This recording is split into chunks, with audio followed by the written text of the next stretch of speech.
Il y a un temps pour tout dans la vie. Hein? Il y a un temps pour tout. Il y a un temps pour prier, il y a un temps pour être généreux, il y a un temps pour être gentil. Et il y a un temps pour faire la guerre. Oui, il y a un temps pour faire la guerre. Pour équilibrer la vie, il y a un temps pour faire la guerre. Je ne sais pas si vous êtes au courant.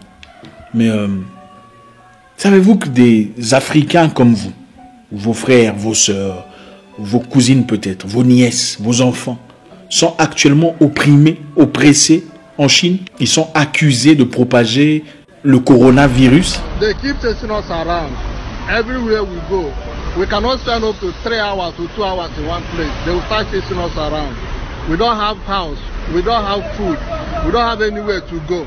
Enfin, le virus de Wuhan, il faudrait appeler chaque chose en son nom. L'Ebola a commencé, ça s'appelle Ebola parce que ça a commencé vers la rivière Ebola. Le virus de Wuhan, c'est le virus de Wuhan. Ça a commencé en Chine, on va appeler ça virus de Wuhan. Des hommes, des femmes, des enfants africains comme vous, des vieillards, ont passé la nuit dehors parce qu'ils sont accusés de proliférer le virus chinois. Ils sont discriminés, mis à l'écart, agressés, offensés, incarcérés s'ils résistent par le gouvernement chinois, la police chinoise. La police ne peut pas se permettre de faire certaines choses à ce point sans que le gouvernement n'en soit au courant. Le moment est arrivé où il faut réagir. Il faut réagir. Les Chinois par contre vivent très bien chez nous.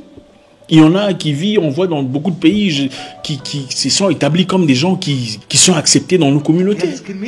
We don't know where they are taking us to. We have been in quarantine for 14 days now. We don't know where they are taking us to. Everybody's here. Everybody's here at this hotel.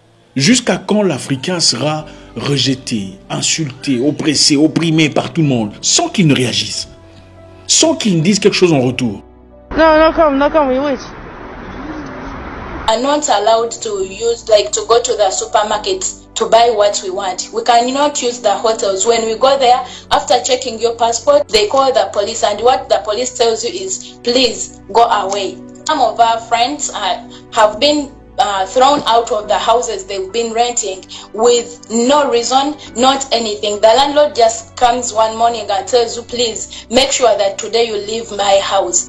Dans une discrimination dissimulée, on impose un contrôle systématique des passeports et des visas aux Africains. Pas à d'autres peuples, hein, pas aux Indiens qui sont coincés là, pas aux Noirs américains, non, aux Africains. On impose des tests du virus chinois aux Africains, pas aux Indiens qui vivent là, pas aux Malaisiens, pas aux Noirs américains, seulement aux Africains.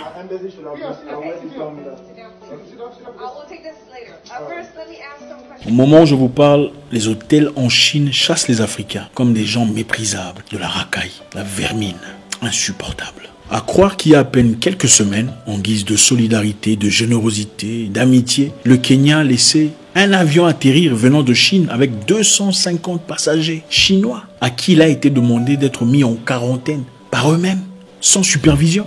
Il faut traiter les gens comme ils vous traitent. Il ne faut pas être excessivement bon. C'est une faiblesse. Les Chinois vont chercher les Noirs chez eux à la maison pour tester. Même ceux qui n'ont pas montré des symptômes, même ceux qui n'ont pas été exposés à des personnes infectées, même ceux qui n'ont pas voyagé depuis beaucoup de mois, ont été systématiquement traqués et imposés un test obligatoire. Maltraités, ensuite jetés dans les rues. Évictés, non acceptés dans les hôtels, dans les restaurants, dans les lieux publics ou dans les bus. À un moment, il faut arrêter.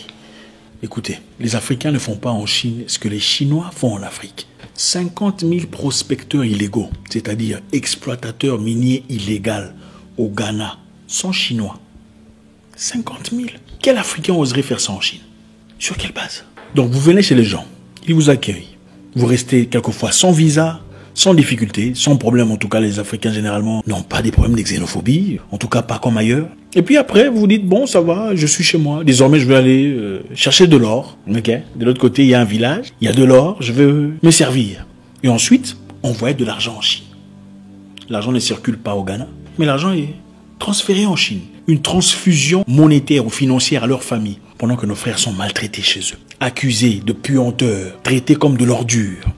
C'est inacceptable. Et on ne compte pas le nombre de villageois ghanéens qui ont perdu la vie suite aux multiples confrontations aux ressortissants chinois pour avoir pollué une rivière à travers l'utilisation des produits chimiques nocifs à la santé pendant leurs multiples extractions illégales d'or. En réponse, ces Chinois hors la loi ont abattu sommairement un Ghanéen d'une balle à la poitrine sur les terres de leurs ancêtres au nom de l'or qui leur appartient. En février 2020, pendant cette histoire, cette vague virale et tout ça, un chef de restaurant chinois chicote son employé kényan pour être venu en retard.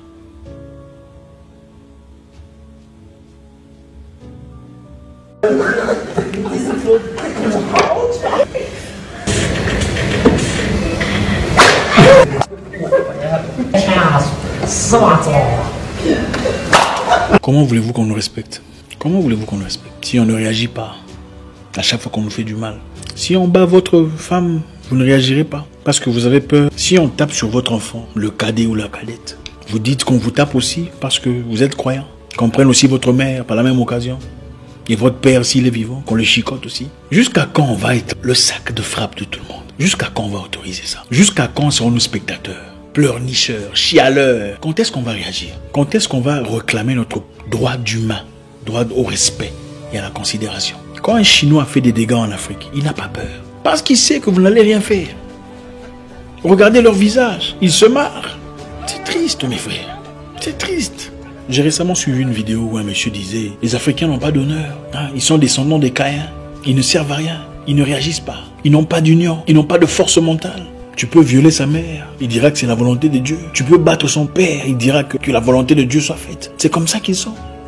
Ils n'ont pas d'honneur. Et ce n'est pas un Africain qui a dit ça. Ils ne font que se plaindre. Ils ne peuvent pas se lever comme une seule personne. Pourquoi ne sommes-nous pas allés nous rébeller contre les ambassades de Turquie pour montrer notre mécontentement en rapport à leur façon de traiter notre frère? Peu importe ce qu'il a fait. Je ne sais pas si ce qu'il était.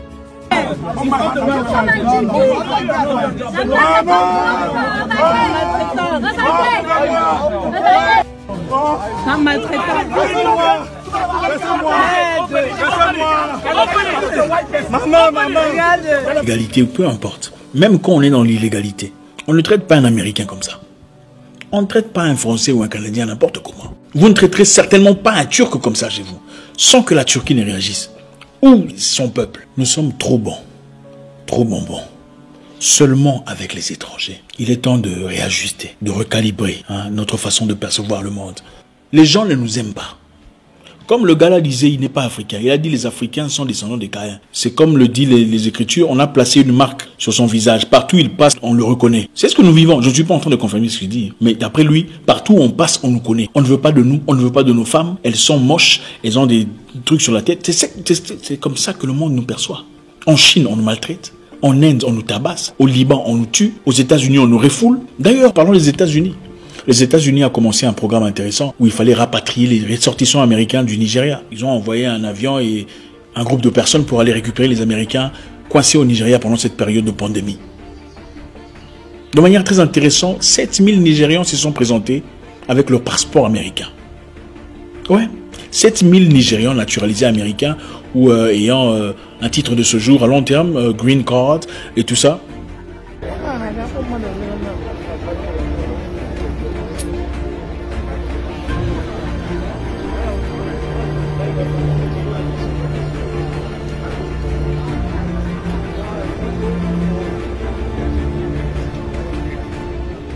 Et vous savez ce qui s'est passé après?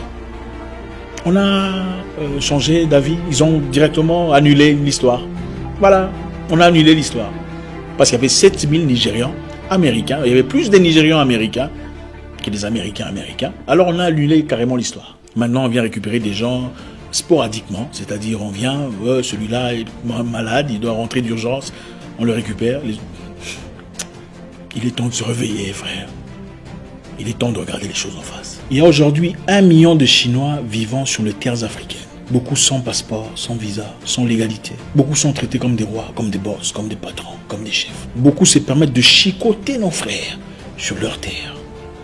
Vous pensez qu'ils comptent rentrer en Chine?